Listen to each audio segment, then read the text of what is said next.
Good morning, dear students. Today we have a lesson from your Moments textbook. The lesson name is The Lost Child, written by Mulk Raj Anand. Before I explain this chapter, I would like to give you a brief description about this chapter. In this chapter, there is a child who lost in a fair. He has a lot of wishes to have sweets, balloons, toys, but his parents did not get him all those things. And when he lost in the fair, a man found him and asked him to have sweets, balloons, and everything that he wanted earlier. But he did not take anything because his father and mother have been lost in the fair. So let's begin this chapter. The Lost Child. A child goes to a fair with his parent. He is happy and excited and wants the sweets and toys displayed there. But his parents don't buy them for him. Why then does he refuse when someone else offers them to him? एक बच्चा जो होता है वो fair में अपने माता पिता के साथ जाता है। वो बहुत खुश और बहुत ही उत्साहित है और वो मिठाइयाँ और खिलौने चाहता है जो वहाँ पे मेले में उसको दिखाई देते हैं। उसके माता पिता जो होते हैं वो उन चीज़ों को नहीं खरीदते हैं, लेकिन क्यों जब एक आदमी उसको ये सारी चीज़ें दिलाता है तो वो इनकार क्यों कर देता है लेने से? तो इन प्रश्नों का जवाब हम ढूंढेंगे इस लेसन में. So let's begin this chapter. It was the festival of spring. From the wintry shades of narrow lanes and alleys emerged a gaily clad humanity. Some walked, some rode on horses, others sat being carried in bamboo and block carts. One little boy ran towards between his father's legs, brimming over with life and laughter. Spring का त्यौहार है, मतलब कि बसंत ऋतु का त्यौहार है. बसंत का जो सीज़न होता है वो कब होता है? जनवरी के बाद फरवरी और मार्च के आसपास. From the wintry shades of narrow lanes and alleys emerged a gaily clad humanity. Gaily का मतलब होता है हैप्पीली, क्लैड का मतलब होता है क्लोथ, CLOTHE, क्लॉथ. ये एक वर्ब है. और ह्यूमैनिटी का मतलब होता है मानवता. और गलियों से और रास्तों से, संकरे रास्तों से होकर मानवता जो है मानो कि खुशी के कपड़े वस्त्र पहने हुए निकले हैं. इमर्ज्ड का मतलब होता है केम आउट, निकलना. कुछ लोग टहल रहे हैं, कुछ लोग घोड़े पे जा रहे हैं, कुछ लोग बैठे हुए हैं, कुछ लोग बैलगाड़ियों से मेले में जा रहे हैं. One little boy run between his father's legs brimming over with life and laughter. एक बच्चा जो जीवन और खुशी से भरा हुआ है, उत्साहित है और बहुत ही प्रसन्न है, अपने फादर के पैरों से होके क्या कर रहा है? दौड़ रहा है फादर के पैरों के बीच से. Come child come, called his parents as he lagged behind, fascinated by the toys in the shops that lined the way.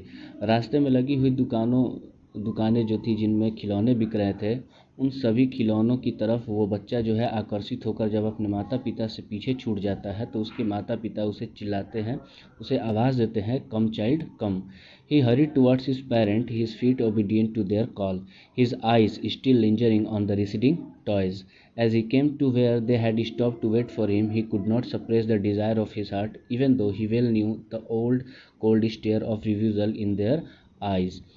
तो जब उसके माता पिता उस बच्चे को आवाज़ देते हैं, अपने पास बुलाते हैं, तो वो अपने माता पिता की तरफ दौड़ के जाता है. लेकिन अभी भी उसकी आंखें जो हैं उन पीछे छूट रही दुकानों पे अटकी हुई हैं, टिकी हुई हैं. रिसीडिंग का मतलब होता है पीछे छूटा हुआ, लिंजरिंग का मतलब होता है कि अटका हुआ, टिका हुआ, उलझी हुई. As he came to where they had stopped to wait for him, he could not suppress the desire of his heart, even though he well knew the old cold stare of refusal in their eyes. और जैसे ही वो बच्चा जो होता है अपने माता पिता के नज़दीक पहुंचता है, जहाँ पे उसके माता पिता उसका इंतज़ार कर रहे होते हैं, वो अपने मन की इच्छाओं को दबा नहीं पाता है. यहाँ तक कि हालांकि वो जानता है कि उसके माता पिता उसके इस डिमांड को क्या करेंगे? रिफ्यूज़ कर देंगे. I want that toy, he pleaded. तो वो याचना करता है, वो रिक्वेस्ट करता है कि मुझे वो खिलौना चाहिए. His father looked at him red eyed in his familiar tyrant's way. तो उसके पिता जो होते हैं उसकी इस बात पे क्या करते हैं, अपनी आंखें लाल करते हुए उसकी तरफ देखते हैं। बिल्कुल वैसे फेमिलियर टायरेंट्स जो है, मतलब कि अपने घर पे जब वो जिस तरीके से निरंकुश तरीके से वो अपने बच्चे के साथ अपने बेटे के साथ पेश आते हैं। इसका मतलब ये नहीं है कि उसके पिता उसके साथ बुरा व्यवहार करते हैं या निरंकुश हैं। आमतौर पे हमने देखा होगा कि जब हम किसी चीज़ की डिमांड करते हैं तो हमारे फादर जो होते हैं वो किस तरीके से अपनी आंखें दिखाते हैं, मतलब रिफ्यूज़ करते हैं। इसका मतलब ये नहीं है कि उसके फादर उससे नफरत करते हैं, ऐसी बात नहीं है। His mother, melted by the free spirit of the day, was tender and giving him her finger to hold, said, "Look, child, what is before you." और उसकी माँ जो है, उस दिन का जो नज़ारा था, उस दिन की जो कोमलता थी, है ना, और उस दिन का जो फ्री स्पिरिट था, जो उल्लास था, जो उत्साह था वहाँ पे उस मेले में, उसको देखते हुए वो अपने बच्चे को अपनी उंगली देते हुए कहती हैं, उसकी उंगली को पकड़ते हुए कि देखो मेरे बेटे, तुम्हारे आगे क्या है। It was a flowering mustard field, pale like melting gold as it swept across miles and miles of even land. और वो आगे क्या देखता है कि सरसों का मैदान है जिसमें फूल लगे हुए हैं, और वो फूल पीले पीले कलर के हैं, और वो फूल ऐसे लग रहे हैं जैसे कि कोई पिघला हुआ सोना है, और वो दूर दूर तक, जहाँ तक नज़र जाए मीलों तक, वो खेत में सरसों का पौधा लगा हुआ है। वो फूल कैसे लगते हैं, जैसे कि कोई पिघला हुआ सोना है। A group of dragonflies were bustling about on their gaudy purple wings, intercepting the flight of a lone black bee or butterfly in search of sweetness from the flowers. उसके बाद क्या होता है, ड्रैगन फ्लाइज का एक group होता है जो अपने भड़कीले पर्पल कलर के उनके जो विंग होते हैं उसको फड़फड़ाते हुए क्या करते हैं, एक ब्लैक बी और एक बटरफ्लाई, या एक लॉन ब्लैक, लॉन का मतलब होता है अकेली, एक ब्लैक बी या बटरफ्लाई के रास्ते को काटते हुए वो लोग कहाँ जाते हैं, फ्लावर्स पे जाते हैं, ताकि वो फ्लावर्स के स्वीटनेस को क्या कर सके, सक कर सके। The child followed them in the air with his gaze till one of them would steal its wings and rest and he would try to catch it। और वो बच्चा क्या करता है, उन ड्रैगन फ्लाइज पे अपनी नज़र टिकाए हुए उनकी तरफ दौड़ता है, उनके पीछे भागता है। तब तक क्या होता है कि एक उसमें ड्रैगन फ्लाई जो होता है वो अपने पंखों को फड़फड़ाना बंद कर देता है, शांत होता है, और वो बच्चा जो होता है उस ड्रैगन फ्लाई को पकड़ने की कोशिश करता है। But it go fluttering, flapping up into the air when he had almost caught it in his hands। और वो बच्चा करीब करीब उस ड्रैगन फ्लाइज को पकड़ने ही वाला था, तब तक वो क्या होता है, वो फ्लटरिंग अपने पंखों को फड़फड़ाते हुए हवा में उड़ जाता है। Then his mother gave a cautionary call, come child come on to the footpath. तब तक उसकी माँ उसे क्या करती है, एक चेतावनी भरी आवाज़ देती है कि बच्चे यहाँ आ जाओ, कहाँ पे, फुटपाथ पे, come on to the footpath. He ran towards his parents gaily and walked abreast of them for a while, being, however, soon left behind, attracted by the little insects and worms along the footpath that were teeming out from their hiding places to enjoy the sunshine। वो बच्चा अपने माता पिता की तरफ उसी रास्ते पे दौड़ के जाता है जहाँ पे उसके माता पिता होते हैं, उनके करीब अभी कुछ देर के लिए ही जाता है, तब तक वो पीछे छूट जाता है। क्यों पीछे छूट जाता है, क्योंकि वो फुटपाथ से निकलने वाले छोटे छोटे इंसेक्ट्स और कीड़ों को की तरफ आकर्षित हो जाता है, और वो कीड़े क्या होते हैं, अपने हाइडिंग, अपने छिपे हुए स्थान से निकलते हैं ताकि वो क्या कर सके, सनशाइन, सूर्य की रोशनी का आनंद ले सके। और वो बच्चा उनकी तरफ आकर्षित हो जाता है और उनकी तरफ अट्रैक्ट हो जाता है और भागने लगता है और अपने माता पिता से पीछे छूट जाता है। Come child come, his parents called from the shade of a grove where they had seated themselves on the edge of a well। he ran towards them। उसके माता पिता उसे फिर से बुलाते हैं, कम चाइल्ड कम। और वे लोग कहाँ बैठे हैं, उसके माता पिता, उस बच्चे के माता पिता बैठे हुए हैं कुंज, एक ग्रोव। ग्रोव का मतलब होता है बहुत सारे पेड़ों का एक ग्रुप होता है, कुंज जिसे हम कहते हैं ग्रोव। तो वहाँ पे एक वेल होता है, एक कुआं होता है, उसके किनारे पे उसके माता पिता बैठे हुए हैं और बच्चा उनकी तरफ दौड़ के जाता है। A shower of young flowers fell upon the child as he entered the grove, and forgetting his parents, he began to gather the raining petals in his hands. But lo, he heard the cooing of doves and ran towards his parents, shouting, "The dove, the dove!" The raining petals dropped from his forgotten hands। तो उसके बाद से क्या होता है, छोटे छोटे फूल जो होते हैं, छोटे छोटे फूलों की बौछार होने लगती है पेड़ों से। जैसे ही वो बच्चा वहाँ पे ग्रोव में एंटर करता है, वहाँ पे छोटे छोटे फूलों की बारिश मतलब कि बौछार होने लगती है और वो बच्चा अपने माता पिता को भूल के अपने हाथों में क्या करने लगता है, उन बरसते हुए फूल की पंखुड़ियों को अपने हाथों में इकट्ठा करना शुरू कर देता है. But law he heard the Qing of doves and ran towards his parents shouting, the dove, the raining petal dropped from his forgotten hands. तब तक क्या होता है कि वो डव एक तरीके की पक्षी है ना, लगभग कबूतर की तरह होता है डव्स. तो वो डव्स की क्विंग आवाज़ को, उनकी बोली को सुन के अपने माता पिता को क्या होता है, अब वो अपने माता पिता की तरफ भागता है और चिल्लाते हुए कहता है द डव. और वो बच्चा जब दौड़ता है तो वो उसके हाथों से क्या होते हैं, वो पेटल्स, वो पंखुड़ियाँ नीचे गिर जाती हैं. यहाँ फॉरगॉटन हैंड्स कहने का मतलब है कि वो बच्चा भूल जाता है कि उसके हाथों में क्या है, पंखुड़ियाँ हैं. Come, child, come, they called to the child, who had now gone running in wild capers round the banyan tree, and gathering him up, they took the narrow, winding footpath which led to the fair through the mustard field. उसके बाद उसके माता पिता उसे आवाज़ देते हैं, come, child, come. They called to the child, who had now gone running. और वो बच्चा जो है क्या है, एक बनियान ट्री, बरगद के पेड़ के चारों तरफ क्या होता है, गोल गोल घूमता है. एंड गैदरिंग हिम, और उसके माता पिता उसे गैदर करते हैं. गैदर मतलब उसे अपने साथ लेते हैं और संकरे रास्ते से होते हुए, फुटपाथ से होते हुए कहाँ पे जाते हैं, उस मस्टर्ड फील्ड से होते हुए मेले की तरफ.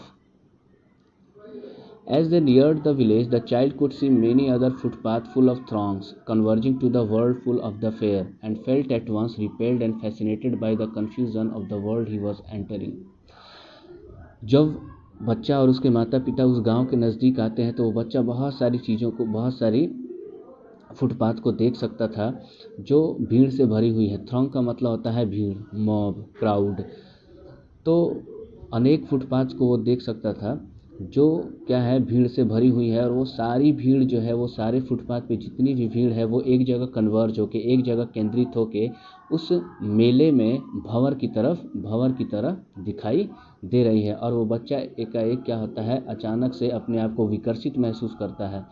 And fascinated by the confusion of the world he was entering. और वो जिस दुनिया में प्रवेश कर रहा था, जिस दुनिया में कहने का मतलब है कि वो फेयर में, जिस मेले में वो प्रवेश कर रहा था, उसकी चकाचौंध को देख के वो बहुत ज़्यादा कंफ्यूज था, फैसिनेटेड था. फैसिनेटेड का मतलब होता है आकर्षित हो जाना. A sweetmeat seller hawked gulab jamun, rasgulla, barfi, jalebi at the corner of the entrance, and a crowd pressed round his counter at the foot of an architecture of many colored sweets decorated with leaves of silver and gold. एक sweet meet seller होता है, एक मिठाई बेचने वाला जो hoc करता है, जो चिल्ला चिल्ला के बोलता है गुलाब जामुन, रसगुल्ला, बर्फ़ी, जलेबी.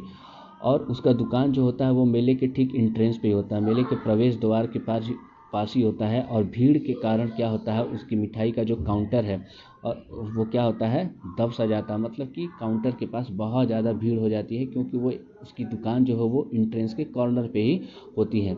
उसके काउंटर में बहुत सारी मिठाइयाँ जो है बहुत ही ब्यूटीफुली उसको क्या किया गया है, डेकोरेट किया गया है, सजाई गया है. अलग अलग तरह की मिठाइयाँ हैं और उनको सजाया गया है कैसे, lips of silver and gold, मतलब कि चांदी और सोने की पत्तियों से. The child stared open-eyed and his mouth watered for the burfi that was his favorite sweet. I want that burfi, he slowly murmured. वो बच्चा क्या होता है, उन मिठाइयों की तरफ क्या होता है, टकटकी लगा के देखता है. उसका मुंह जो है पानी से भर जाता है बर्फ़ी को देख के, जो कि उसकी फेवरेट मिठाई है. वो बुदबुदाते हुए, बहुत ही धीमी धीमी आवाज़ में बुदबुदाते हुए कहता है कि मुझे वो बर्फ़ी चाहिए, I want that barfi. But he half knew as he begged that his plea would not be heeded because his parents would say he was greedy.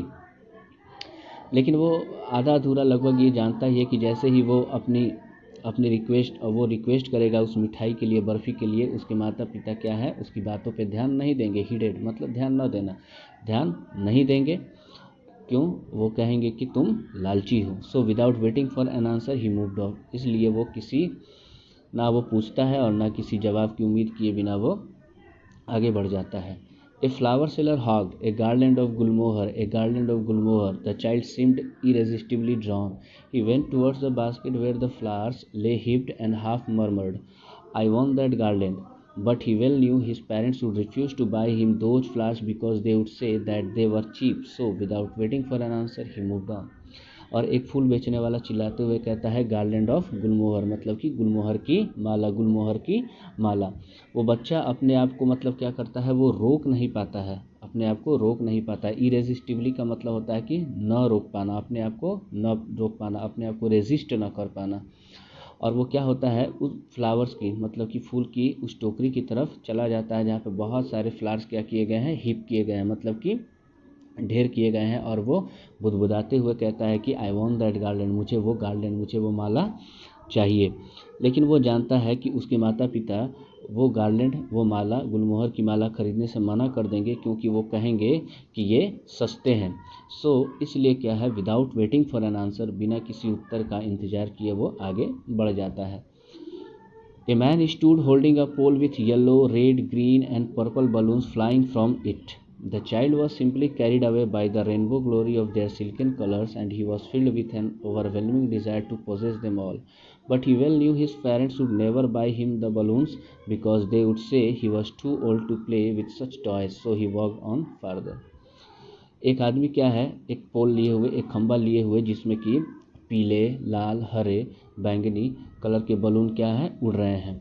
बच्चा और वो लड़का जो होता है, उनके कलर्स को देख के, उन इंद्रधनुष के कलर में जो बलून सजे हुए हैं, उनके सिल्कन कलर्स को देख के इतना ज़्यादा आकर्षित हो जाता है कि उसका जो डिज़ायर होता है ओवरवेलमिंग हो जाता है, हर्षोल्लासित हो जाता है। ओवरवेलमिंग कहने का मतलब हो कि हमारे मन की कोई भी ऐसी इच्छा जो हम रोक ना पाएँ, ठीक है, तो उसकी इच्छा जो होती है उन सभी को लेने की होती है, सारे बलून्स को।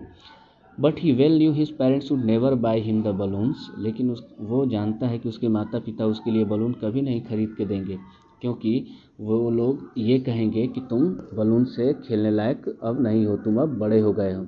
सो ही वॉकड ऑन फर्दर, इसलिए वो आगे बढ़ जाता है। A snake charmer stood playing a flute to a snake which coiled itself in a basket. Its head raised in a graceful bend like the neck of a swan, while the music stole into its invisible ears like the gentle rippling of an invisible waterfall. The child went towards the snake charmer, but knowing his parents had forbidden him to hear such coarse music as the snake charmer played, he proceeded further. एक snack charmer, एक सांप का खेल दिखाने वाले जो होते हैं, एक सांप का खेल दिखाने वाला खड़ा होकर बांसुरी बजा रहा है, फ्लूट प्ले कर रहा है, और एक सांप जो है वो बास्केट में कोल्ड करके कुंडली मार के बैठा हुआ है, और वो अपने सर को बहुत ही मतलब अच्छे तरीके से, बड़े ही शानदार तरीके से बेंड करके मुड़ा के क्या करता है, अपने सर को टोकरी से बाहर निकालता है। और उसका जो सर होता, उसका जो गर्दन होता है, उस सांप वो जिस तरीके से टोकरी से बाहर निकलता है, वो बिल्कुल ऐसा लगता है जैसे कि श्वान की गर्दन हो। श्वान की गर्दन से कंपेयर करने का मतलब ये है कि आपने देखा होगा कि श्वान जो होता है, हंस जो होता है, उसकी गर्दन कितनी खूबसूरत होती है, लंबी सी होती है, खूबसूरत सी होती है। इसलिए सांप जिस तरीके से उस टोकरी से बाहर निकल रहा है, इसलिए उससे कहा गया है कि ग्रेसफुल बेंड मतलब होता है कि मुड़ा हुआ। और वो जो बांसुरी बजा रहा है स्नैक चार्मर, उसकी बांसुरी की जो म्यूज़िक है, जो संगीत है, उस सांप के इनविजिबल ईयर्स में, इनविजिबल ईयर्स मतलब कि अदृश्य कान, उस अदृश्य कान में बिल्कुल वैसे ही जा रही है जैसे कि एक इनविजिबल वाटरफॉल, मतलब कि अदृश्य एक झरने से उसकी लहरों की आवाज़ सुनाई देती है। The child went towards the snake charmer, और वो बच्चा जो है वो क्या होता है, स्नैक चार्मर की तरफ जाता है। But knowing his parents had forbidden him to hear such coarse music as the snake charmer played, he proceeded further. लेकिन वो जानता है कि उसके माता पिता ऐसी भद्दी म्यूजिक सुनने से, उसे संगीत ऐसी भद्दे या कोवर्स म्यूजिक सुनने से मना कर देंगे, इसलिए वो बच्चा आगे बढ़ जाता है। There was a roundabout in full swing. Men, women, and children, carried away in a whirling motion, shrieked and cried with dizzy laughter. The child watched them intently, and then he made a bold request. I want to go on the roundabout. Please, father, mother. वहाँ पे एक झूला था जो पूरे swing में था, मतलब कि झूला काफ़ी तेज़ी से घूम रहा था।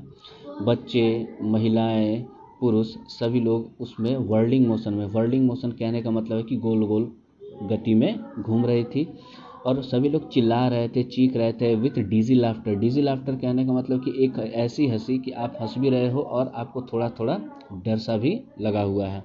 वो बच्चा उन लोगों को उस राउंड अबाउट पे घूमते हुए देखता है बहुत ही ध्यान से, और बड़ी ही बहादुरी से रिक्वेस्ट करता है अपने माता पिता से कि उसे राउंड अबाउट पे जाना है, ठीक है, और वो रिक्वेस्ट करता है प्लीज़ फादर मदर।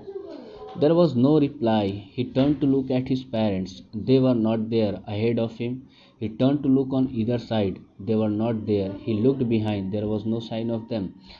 तो जब वो अपने माता पिता से रिक्वेस्ट करता है, when the child requested his father to go on the roundabout, and when he turned to look at his parents, they were not there. जब वो देखता है, पीछे मुड़ के देखता है, तो उसके माता पिता दिखाई नहीं देते हैं, ना उसके आगे दिखाई देते हैं। वो अपने दोनों तरफ देखता है, लेकिन वो लोग कहीं भी नहीं थे। वो अपने पीछे देखता है, लेकिन कहीं भी उनके निशान नहीं दिख रहे थे, कहीं भी वो लोग नहीं दिखाई दे रहे थे। कौन? उस बच्चे के माता पिता। A full deep cry rose within his dry throat, and within a sudden jerk of his body he ran from where he stood, crying in real fear, "Mother, Father!" और अचानक से वो बच्चा जो होता है वो चिल्लाने लगता है। अचानक से उसके शरीर में एक झटका लगता है और वो जहाँ पे खड़ा होता है वहाँ से दौड़ के भागना शुरू कर देता है। वो बच्चा काफ़ी डरा हुआ है। वास्तविकता में वो बहुत ही भयभीत है और चिल्ला रहा है, "mother, father!" Tears rolled down from his eyes, hot and fierce. His flushed face was convulsed with fear. और वो बच्चा जो है उसकी आंखों से आंसू रोल्ड डाउन हो रहा है, ठीक है, उसकी आंखों से आंसू नीचे गिर रहे हैं और उसका जो चेहरा है वो रो रो के क्या हो गया है, कन्वर्स्ड हो गया है, मुरझा सा गया है डर के मारे। पैनिक स्ट्राइकन, वो बहुत ही अफरा तफरी के माहौल में है। He ran to one side first, वो एक तरफ जाता है, देन टू द अदर, उसके बाद दूसरी तरफ, हिदर एंड थिदर, यहाँ वहाँ जाता है। इन ऑल डायरेक्शन, सभी दिशाओं में। Knowing not where to go, वो इधर उधर भागता है अपने माता पिता को ढूंढने के लिए। उसे ये नहीं पता होता है कि वो किधर जाए। मदर, फादर, ही वेल्ड, वो विलाप करता है। विलाप कहने का मतलब जब किसी को बहुत ज़्यादा दुख हो, बहुत ज़्यादा तकलीफ होती है तो वो विलाप करता है। तो वो विलाप करता है। His yellow turban came untied and his clothes became muddy, और उसका जो पीले रंग का पगड़ी होता है वो अनटाइड हो जाता है, वो खुल जाता है उसके सर से, और उसके कपड़े क्या हो जाते हैं, मडी हो जाते हैं, गंदे हो जाते हैं। Having run to and fro in a rage of running for a while, he stood defeated, his cries suppressed into sobs. At little distances on the green grass he could see, through his filmy eyes, men and women talking. He tried to look intently among the patches of bright yellow clothes, but there was no sign of his father and mother among these peoples, who seemed to laugh and talk just for the sake of laughing and talking. वो बच्चा क्या होता है, कुछ समय के लिए to and fro, मतलब कि वो गुस्से में है, बहुत ही ज़्यादा डिप्रेस्ड है, बहुत ही ज़्यादा रो रहा है, परेशान है, इधर उधर भागता है। दौड़ने के बाद से क्या होता है, ही स्टूड डिफीटेड, वो हार जाता है। वो हार जाता है, हार जाने का मतलब उसके माता पिता उसे नहीं मिलते हैं। उसकी जो चिल्लाहट होती है, उसका जो रोना होता है, अब सिसकियों में बदल जाती है। His cries suppressed into sobs, sobs का मतलब होता है सिसकियाँ भरना। कुछ दूरी पे, at little distances on the green grass he could see through his filmy eyes men and women talking, और अब कुछ ही दूरी पे वो क्या देखता है, हरे हरे घासों पे, कि मैन एंड वुमेन, महिलाएं और पुरुष क्या है, वो लोग बैठे हुए हैं। He try to look intently among the patches of bright yellow clothes, but there was no sign of his father and mother among these peoples who seem to laugh and talk just for the sake of laughing and talking. उसके बाद से क्या होता है, वो बहुत ही ध्यान से उन लोगों को देखता है जो घास पे बैठे हुए हैं, पुरुष और महिलाएं, और वो उन कपड़ों को देखता है जो ब्राइट येलो कलर के हैं, मतलब कि पीले कलर के हैं, लेकिन कहीं भी उसके माता पिता दिखाई नहीं देते हैं। और वो सभी लोग क्या है, वहाँ पे बैठे हुए हैं, सभी लोग हंस रहे हैं, आपस में बातें कर रहे हैं, ऐसे दिखते हुए प्रतीत हो रहे हैं। He ran quickly again, this time to a shrine to which people seemed to be crowding. Every little inch of his space here was congested with men, but he ran through people's leg, his little sob lingering, "Mother, Father." उसके बाद से वो तुरंत इस बार कहाँ पे जाता है, श्राइन पे। श्राइन का मतलब होता है तीर्थ स्थान, मतलब एक टेम्पल के पास। वो एक टेम्पल के पास जाता है जहाँ पे लोगों की भीड़ लगी हुई है। वहाँ पे हर एक इंच जो है पूरा का पूरा कंजेस्टेड है, भीड़ भाड़ से भरा हुआ है, पुरुषों से भरा हुआ है, लेकिन वो क्या करता है, वो लोगों के पैरों के बीच से भागता है। हिज लिटिल सोब लिंजरिंग, और उसकी जो छोटी छोटी सिसकियाँ थी, जो वो दुख में था, और जिस तरीके से उसका रोना सिसकियों में बदल गया था, उसके रोने में, उसके सिसकियों में बार बार वो क्या कह रहा था, मदर, फादर, माता पिता। Near the entrance to the temple, however, the crowd became very thick. Men jostled each other, heavy men with flashing, murderous eyes and hefty shoulders. और इंट्रेंस, वो जो टेम्पल होता है, जो मंदिर होता है, उसके प्रवेश द्वार पे क्या होता है, भीड़ जो होती है बहुत काफ़ी होती है, प्रचंड भीड़ होती है। लोग एक दूसरे को जोस्टल्ड करते हैं, एक दूसरे को धक्का देते हैं, धक्का मुक्की करते हैं। लोग पहलवान जैसे हैं, हट्टे कट्टे हैं, उनकी आंखें जैसे मर्डरस आई है, जैसे कि वो किसी का कत्ल कर दें, खून कर दें, इस तरीके से वो उनकी आंखें देख रही होती हैं। हेफ्टी शोल्डर्स मतलब कि हेफ्टी शोल्डर्स कहने का मतलब कि हट्टा कट्ठा, है ना, कंधे। The poor child struggled to thrust away between their feet, but knocked to and fro by their brutal movement. He might have been trampled underfoot had he not shrieked at the highest pitch of his voice, "Father, mother!" A man in the surging crowd heard his cry and stooping with great difficulty, lifted him up in his arms. तो उसके बाद से क्या होता है, वो बच्चा बड़ा ही संघर्ष करता है लोगों के पैरों के बीच से निकल के जाने के लिए, लेकिन बार बार वो क्या होता है, वो लोगों के ब्रूटल मूवमेंट, ब्रूटल का मतलब होता है कि लोग जिस तरीके से भीड़ थी, लोग इतनी तेज़ी से आ रहे थे, जा रहे थे, इसको ब्रूटल कहा गया है। एक तरीके से ब्रूटल का मतलब होता है कि बहुत ही दयनीयता से, उनकी जो गति थी, उनकी जो चाल थी, वो नॉर्मल नहीं थी, इतनी ज़्यादा भीड़ थी, और उनके ब्रूटल मूवमेंट के कारण वो बच्चा बार बार बाहर आ जाता, फिर वो अंदर की तरफ जाने की कोशिश करता, और शायद वो बच्चा उन लोगों के पैरों के तले कुचला भी जाता अगर वो ज़ोर ज़ोर से नहीं चिल्लाता फादर मदर। तो जब वो फादर मदर चिल्लाता है तो लोग उसकी तरफ ध्यान देते हैं, नहीं तो वो बच्चा उनके पैरों के नीचे शायद दब भी सकता था। उस पूरी भीड़ में a man in the surging crowd heard his cry and stooping with great difficulty lifted him up in his arm. और उस पूरी भीड़ में, उफनती हुई भीड़ में, सर्जिंग का मतलब होता है उफान, उफान पे होना, जैसे लहरें बहुत तेज़ी से जब बहें तो वो उफान पे होती हैं। तो उस उफनती हुई भीड़ में एक आदमी जो उस बच्चे की आवाज़ को सुनता है, बड़ी ही डिफ़िकल्टी, बड़ी ही कठिनाई से उसको क्या करता है, स्टूप करता है, मतलब कि झटके से, झपट्टे से अपनी तरफ खींचता है और उसे अपनी बाहों में उठा लेता है, अपनी गोद में उठा लेता है। ये पार्ट 1 है। इसके बाद अगला जो इसका नेक्स्ट, जो कि इस चैप्टर का एंड होगा, ठीक है, वो अगले वीडियो में डाला जाएगा।